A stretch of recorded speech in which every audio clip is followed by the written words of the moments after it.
Hello, I'm George. In today's video I played around a bit with Fusion in Davinci Resolve. It's just a small experiment with motion graphics that I wanted to try. Let's check out what I have created. This is the first idea, where the main goal was to flawlessly appear or disappear the text. And in the second composition, I wanted to create a dot that is a bit like liquid or whatever it is. Let's begin. In this case, I started by creating a background. Then I added text of my choice.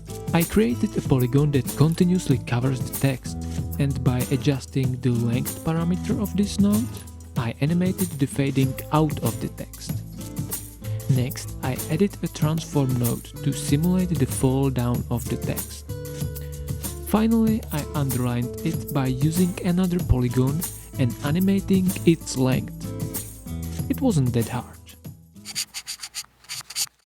The second Fusion composition looks a bit more complicated. I struggled a bit because I wanted to make it as efficient as possible, but the result is almost what I wanted. The idea is simple. A circle is followed by a delayed copy of that circle, and every subsequent circle is a bit more smaller and more delayed.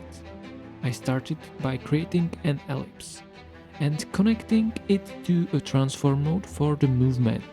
From this point I split it into two ellipses and added a time speed node to create delay.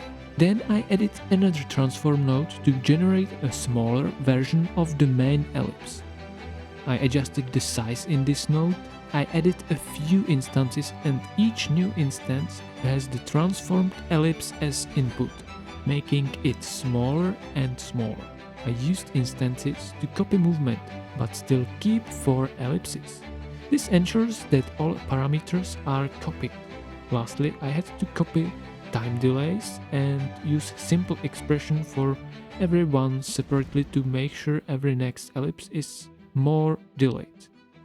And as bonus, I added a bit of blur for cleaner look in my opinion. If you know how to make it better, let me know in the comments. Anyway, thanks for watching and see you next time.